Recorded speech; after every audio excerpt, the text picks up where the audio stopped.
Bom, pessoal, meu nome é Romulo, eu sou mestrando em Ciência da Computação na Universidade Federal de São João del Rei, e aqui hoje vou falar da pesquisa em HC na construção de instrumentos musicais digitais, alguns erros e acertos que a gente observa nesse processo. Ao longo da apresentação, vou passar por todos esses tópicos, a começar pela introdução aos instrumentos musicais digitais. Nos últimos anos, a gente observou várias mudanças na forma como consumimos música, né? Passando pela popularização dos meios de gravação e reprodução sonora, até o surgimento de serviços de streaming e também pela difusão de smartphones que tornaram o consumo de música mais acessível no presente. Isso refletiu também na forma como a música é produzida, criando assim o emergente campo dos instrumentos musicais digitais. As definições do que é um IMD são as mais diversas possíveis, mas todas elas convergem sobre a sua estrutura, que é uma estrutura tripartite, composta por uma unidade de entrada da interface gestual, uma unidade de geração sonora, que vai produzir o som desse instrumento, e uma unidade de mapeamento, capaz de interconectar as duas unidades anteriores. Ele é dividido em 4 categorias. A primeira delas diz respeito a versões eletrônicas de instrumentos tradicionais, que usam a mesma estrutura física de instrumentos acústicos, mas tornando eles eletrônicos. Instrumentos aumentados, que têm sua capacidade musical expandida através de recursos eletroeletrônicos. Instrumentos inspirados nos modelos tradicionais, seja nos seus métodos de construção, funcionamento ou execução. E instrumentos alternativos, que são dispositivos não musicais, como joystick de videogame, mesas digitalizadoras, teclados e mouse usados para a prática musical. Diante dessa variedade de equipamentos, a gente observou uma falta de padrão para a criação deles, assim como alguns equívocos muito recorrentes. Então, o nosso trabalho aqui vai atacar justamente essas áreas, assim como apresentar alguns casos de sucesso que utilizam de técnicas do campo da IHC para sanar esses problemas. Sobre as decisões para a criação de UMD, a gente se baseou na nossa experiência em sala de aula, seja como professor ou como aluno, e também fizemos uma revisão bibliográfica acerca do tema para ver quais são os pontos críticos para se criar um IMD. E a gente começa com precisão e expressividade. Na música, o termo agógica ele se refere à precisão e rigorosidade temporal com que o músico executa uma peça, enquanto a expressividade pode ser definida como um conjunto de características que faz com que ocorram diferentes interpretações para uma mesma composição. Então aqui a dificuldade está a balança entre escolher uma total liberdade com o instrumento, ou seja, muita expressividade, que faria com que ele se tornasse muito complexo e impossível de ser aprendido, ou ele ser muito preciso computacionalmente e temporalmente, o que faria com que ele tivesse uma super usabilidade e não fosse muito expressivo. Outro problema a ser destacado é a escolha de sensores e atuadores, que tratam desde a falta de qualidade ou alto custo desses equipamentos, ou sobre o autor, o criador de um instrumento musical digital, escolher uma tecnologia nova que somente ele sabe manusear, assim como ele ser um entusiasta em tecnologia e escolher algo somente pelo fato de testar um novo dispositivo, não tendo nenhuma relevância artística ou musical. Interface de mapeamento simples e direto também é um ponto a ser destacado, já que um instrumento com mapeamento simples é mais fácil de construir, mas ele é mais simples também, voltando no fato que isso vai fazer com que ele pareça um brinquedo de criança, que não é o ponto que a gente quer. Tem as interfaces de propósito geral e as limitações que elas trazem, que embora elas sejam muito úteis para aquele projeto que elas foram de fato criadas, como por exemplo teclados e mouse no uso de desktop, né, de notebooks, que são essenciais nesses equipamentos, mas para a prática musical eles não são muito bem-vindos, já que eles são lentos, não têm ajuste fino e são muito simples, como é o caso do teclado, né? E também é importante destacar que tocar um instrumento não deve ser um processo de seleção de menus para tomada de decisão. Então, o sistema do IMD deve ser reativo, sem limitar o usuário à escolha dentro de seu contexto. Copiar digitalmente um instrumento acústico, que é uma abordagem bastante comum quando você vai criar um instrumento musical, mas isso pode causar alguns problemas e uma rejeição do público, como é o caso da guitarra e da flauta MIDI. Isso aconteceu pelo fato de eles serem muito caros, apresentarem latência no som e ter um formato sutilmente diferente dos instrumentos tradicionais, o que faz com que causasse estranheza tanto no músico que estava utilizando quanto no público. A solução para isso seria, ao invés de copiar um instrumento acústico, copiar as técnicas que são utilizadas nele, o que levaria o MD a ter mais expressividade também. Outro problema muito grave é a ausência de repertório ou técnica para o MD. A gente pega, por exemplo, o violão, que é um instrumento tradicional tanto na música popular quanto na música erudita, e ele tem repertório e músicos de referência nesse instrumento, né? E são características que, quando alguém está aprendendo um novo instrumento, ela sempre vai procurar.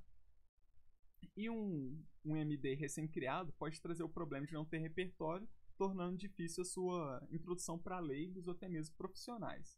Então, nesse cenário, o MD ele deve ser desenvolvido com um estilo ou peça musical em mente, e não em contrário.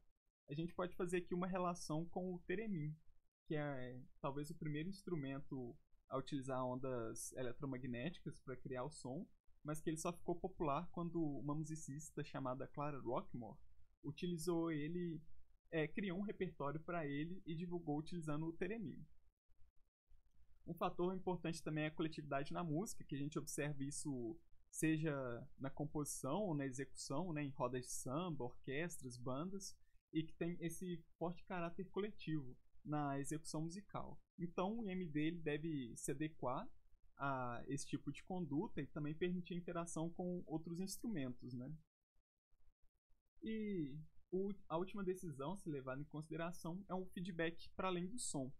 Os instrumentos musicais eles são bastante conhecidos por terem um feedback áptico, ou seja, a mão do músico que se machuca quando ele toca violão, a baqueta da bateria se quebrando, e o instrumento musical ele deve apresentar essas características, né? E existem 4 formas de se ter um feedback, que é primário, secundário, passivo e ativo. O primário é conhecido por fornecer o feedback através do controle gestual, enquanto o secundário fornece esse feedback por meio da geração sonora. Já o passivo é resultante da característica física de cada instrumento e o ativo é uma resposta aos gestos que o usuário ofereceu à interface. Então, para sanar esse problema, o IMD ele pode se adicionar texturas a ele, assim como maneiras de transformação de energia, que é, por exemplo, gerar uma luz quando ocorre algum toque, ou coisas do tipo. Sobre os casos de sucesso, a gente pode... Algumas interfaces elas são consideradas assim porque elas se popularizaram pelas medidas que foram tomadas, né? E o principal exemplo são os teclados e baterias MIDI. Só explicando brevemente o que é o MIDI, ele é um protocolo de informação musical, que ele não transmite som propriamente dito, e sim informação musical, que é qual nota foi tocada, com qual intensidade, qual frequência, etc. Né? E os teclados MIDI eles têm uma aparência muito semelhante ao dos teclados eletrônicos, só que com o acréscimo de pads, botões giratórios e sliders que facilitam o controle de parâmetros do som e programação do timbre. A bateria, por sua vez, a bateria MIDI, ela é bem diferente da bateria orgânica, por ela ser menor e mais barata, daí os motivos com que ela ficasse mais famosa, né? Ambos esses instrumentos são utilizados na produção musical, atribuindo maior versatilidade para esse processo, mas eles podem ser adaptados para performances ao vivo também. Aqui a gente observa uma imagem do Rectable, que é um instrumento musical digital coletivo, que a gente observa múltiplos usuários utilizando tangíveis na mesa, que uma câmera capta a posição desses tangíveis e vai gerar diferentes sons para diferentes posições que eles estão na mesa. Ainda os joysticks de videogames, que podem ser utilizados como controladores do protocolo MIDI, e o Live Encoding, que é uma técnica bem comum no ensino de linguagem de programação, e aqui o código é gerado em tempo real para gerar som. A gente pode observar uma artista tocando, por assim dizer, o código em um festival de música eletrônica. Sobre as discussões que o nosso trabalho traz, Algumas técnicas comuns da IHC, como a comunicabilidade, podem resolver os problemas de agógica que a gente citou, assim como as interfaces de mapeamento simples, as limitações de interface de propósito geral e o feedback para além do som. A acessibilidade, por sua vez, ela aparece para suprir os problemas de ausência de repertório ou de técnica para o MD, enquanto a usabilidade pode ajudar na questão da escolha de sensores e também no fato de copiar digitalmente um instrumento acústico, além de também estar presente no feedback também. E temos ainda a experiência do usuário, que diz respeito à coletividade na música, né? Quanto ao design universal, ele tem o objetivo de tornar os serviços e produtos mais acessíveis ao maior número de pessoas. Então está diretamente relacionado com o conceito de sociedade inclusiva e, nesse caso, ele auxilia na integração musical e digital também.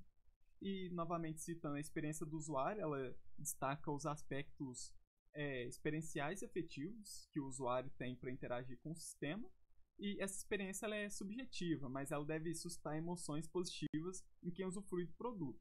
Então, assim como no design universal, esse conceito contribui para a criação de um MD, expandindo a sua musicalidade e tornando mais adequado para a necessidade do usuário. O avanço tecnológico melhorou o poder computacional e a abundância de recursos, então isso motivou a criação de instrumentos musicais digitais tanto na academia quanto fora dela. Tanto que a gente vê a cultura maker e a cultura do it yourself também atuando nessa parte de construção de instrumentos musicais digitais. Só que a falta de padronização de boas práticas faz com que muitos deles não se popularizem, sendo utilizados somente pelo autor ou grupo que o criou. Então, aqui o nosso trabalho propõe padrões e antipadrões de projeto, fazendo uma analogia com engenharia de software, sobre o que deve ser levado em consideração para se criar um IMD. Por ser uma área relativamente nova, não há um consenso sobre quais técnicas devem ou não ser evitadas, então está aberto ao debate esses quesitos, e os pesquisadores de IHC podem colaborar com esse problema utilizando conceitos comuns em sua área de atuação, como o design universal, que a gente citou, acessibilidade, usabilidade e outros. Além de fazer uma aproximação entre essa área com a computação musical, que se beneficia muito dessa relação, mas o IHC também tira proveito, já que a execução de uma música exige precisão e liberdade, que são características que podem ser desejáveis nas mais diversas interfaces. Então, expandir os estudos sobre IMD ajuda não somente a explorar um campo que ainda está completamente descoberto, como também ajuda na inclusão musical e digital. A gente agradece aos membros do Laboratório Alice, assim como às agências de financiamento CNPq, CAPES e FAPEMIG. Qualquer dúvida, estamos à disposição no e-mail. Isso, pessoal. Muito obrigado.